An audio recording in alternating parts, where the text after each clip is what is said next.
अहिंसा परमो की आचार्य गुरु श्री भगवान की आचार्य गुरु श्री ज्ञान सागर जी महाराज की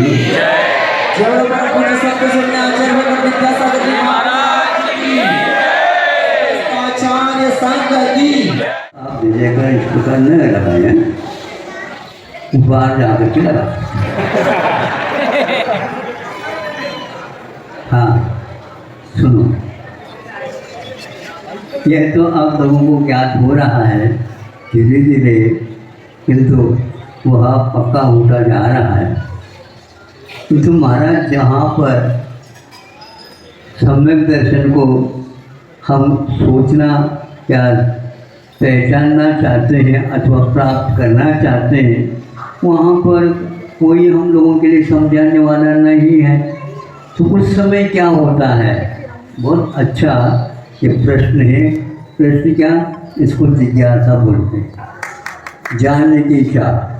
अभी ताली में बजाय हाँ जान सुनो। एक प्रसंग जो आप लोगों के भाव है उसी प्रकार ग्रंथ में आता है।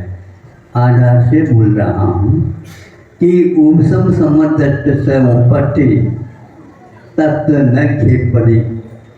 वे वहाँ पर उपसम समदर्शन की उत्पत्ति नहीं मानी गई है। कहाँ?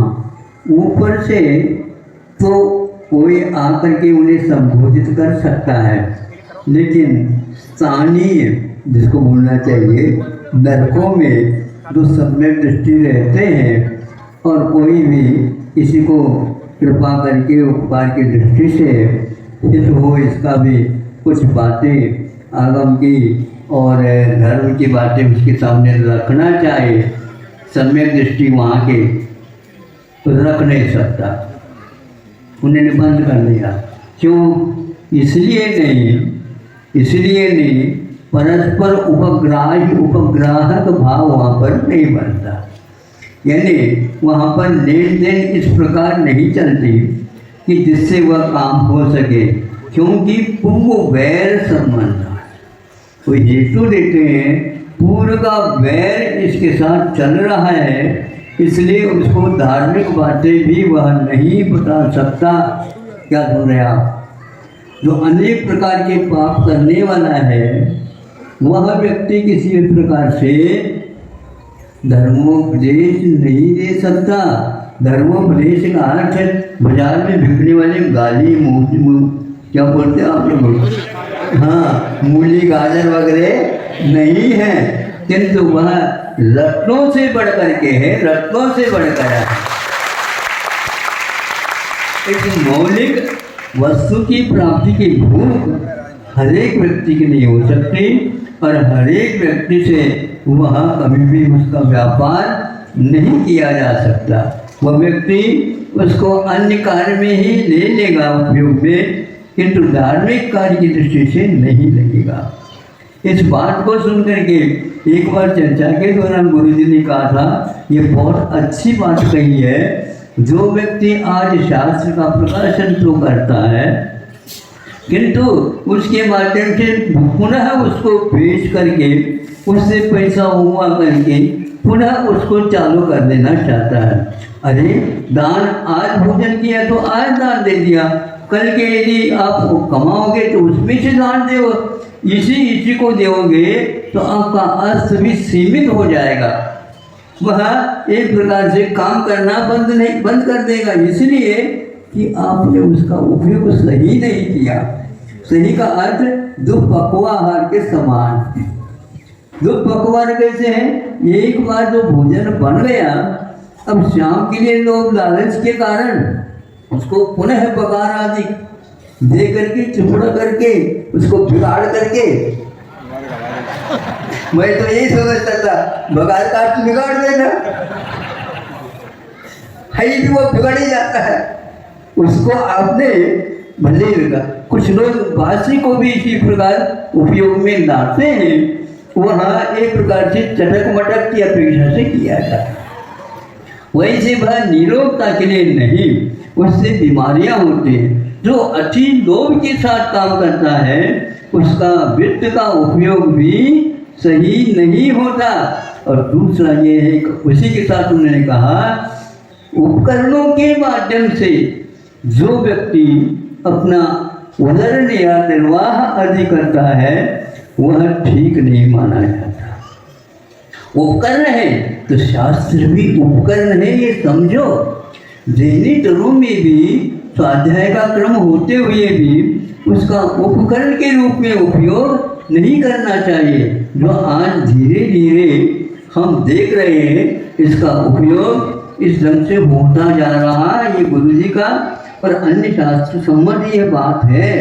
इसलिए उन्होंने कहा जो पूर्व वैर रखता है और उस वैर के सामने खड़ा हो जाता है, धार्मिक उपदेश वहाँ पर गौण हो जाता है। इसलिए उपसम सम्मत से उपत्ति घेर पड़े, क्योंकि वहाँ पर उनके द्वारा तो प्राप्त नहीं होगा।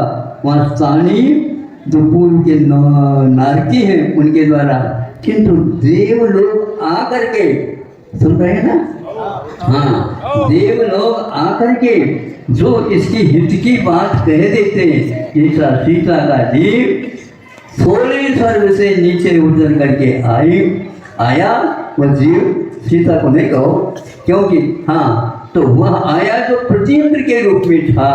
तो हाँ तो वह प्रतीन्द्र है, वो प्रतीन्द्र भी बहुत बड़ा होता है जिसका भी बहुत जल्दी मुक्ति होना है। वो आकर के संबोधित करता है, उस समय उसके संबोधन को बहुत अच्छे ढंग से रावण सुन लेता है। लक्ष्मण सुना दे लाल आग बबूला हो जाएगा, नहीं समझे। किंतु उस इंद्र का अध्यक्ष भी सीता का जीव है, लेकिन फिर भी उनकी बात पूरी सुनी। अब सीता को भी मालूम है ये वही रावण है, लेकिन द्रव्य चेंज क्षेत्र परिवर्तन हो जाता है तो भाव में भी परिवर्तन हो जाता है।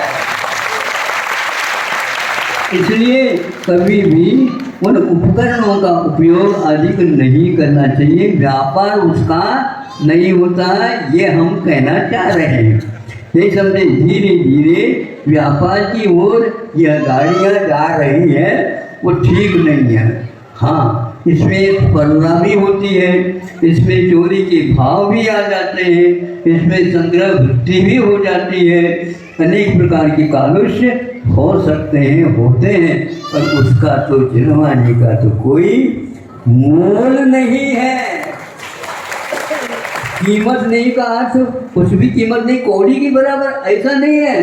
मोल नहीं का अर्थ क्या है? अनमोल है। हाँ, इसलिए इसको सावधान सावधान ऐसा नहीं। और आज बगल में रखते ये कितना तन गिरता जा रहा है। पहले इसके लिए ताड़पत्री इसी का उपयोग करते थे, और आज कहीं भी रखते हैं, उसी बैग में अपना सारा सामान भी है, उसी में एक कोने में समय सार भी। ये ठीक नहीं है। उसके ऊपर अचार भी रखा जाता है, वह भी शुद्ध होना चाहिए। आज इस ओर कोई भी सोच तक नहीं रहा है। अचार कौन से वस्त्र में है लपेटा हुआ, ये तो आप देखो, वह शास्त्र है, वहाँ अहिंसक तत्व से बनाना होना चाहिए, लेकिन आज कोई भी नहीं। इसलिए आपको मैं ये कहना चाह रहा हूँ कि जनवानी का बहुमान, यही आदि बहुमान शब्द आया था। जनवानी के प्रति बहुमान होना चाहिए, वह शुद्ध होना चाहिए। इसी प्रकार के जो वस्तु छूने योग्य नहीं है, तो इसमें मटन तेलों आदि का प्रयोग होता है। आप क्या समझ रहे हो? शुद्ध पहन करके आए, पानी के अलावा और कुछ भी लगा देते हैं तो हम शुद्ध नहीं मान सकते हैं।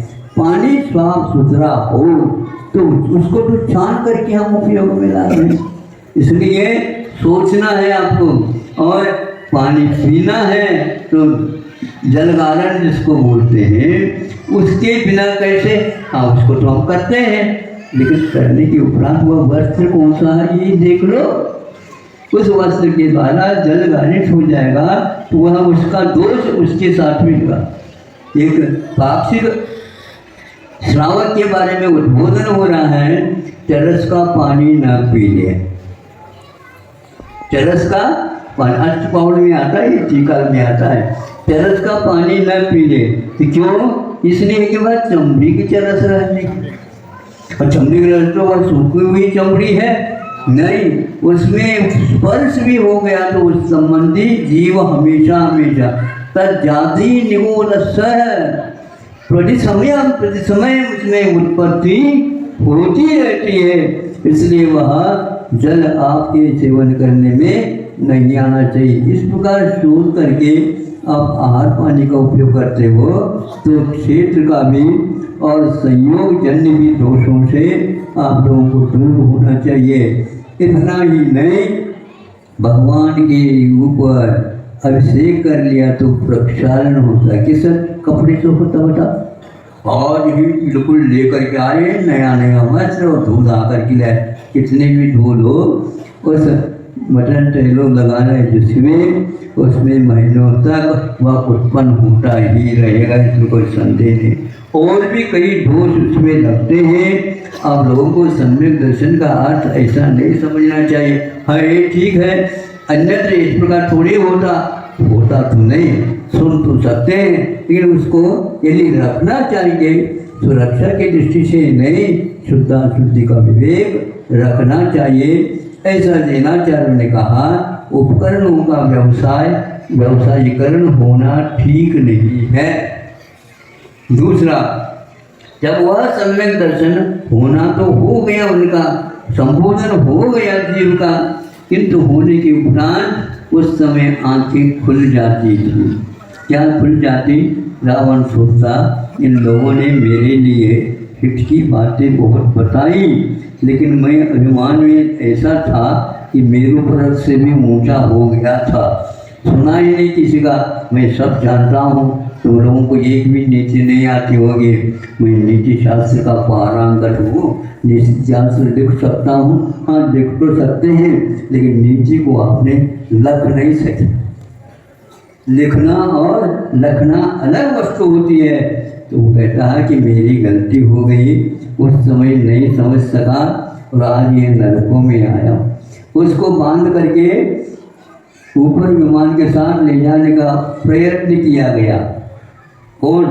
सीता का जी ने, किंतु वह मुंह की जगह पिघल करके नीचे पारा, वो पारा तो मतलब एक कण हो गया, लेकिन वह उधर नहीं। 2-3 बार जब किया, उस समय रावण कहता है सीता के जीव को, अभी छोड़ दो, इसकी शुद्धि इस समय नहीं होगी, इसकी शुद्धि के लिए हमें भरतखंड को पुनः देखना पड़ेगा, उसके बिना नहीं। ऐसे यह प्रदेश देश की अपेक्षा से नरकों में यह शुद्धि नहीं हो सकती, और शुद्धि का कोई साधन भी नहीं है। वहाँ वैतरणी नदी तो बहती है, लेकिन वह विषाक्त है। कीड़े जो ये जीव जंतुओं से भरा हुआ रहता है, वो कभी भी शांति के लिए कार्य नहीं होता।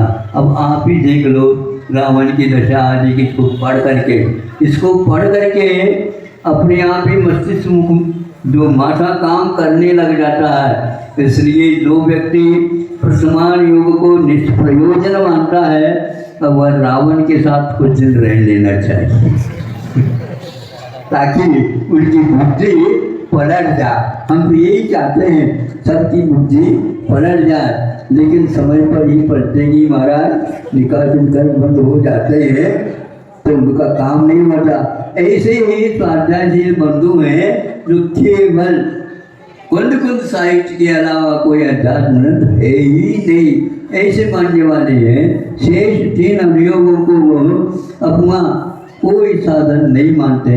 ऐसा हम निकासित करूँगा उदय कि छदमत विभिन्न अर्थसु, छदमस्तों के द्वारा कषाय से भरे हुए हैं।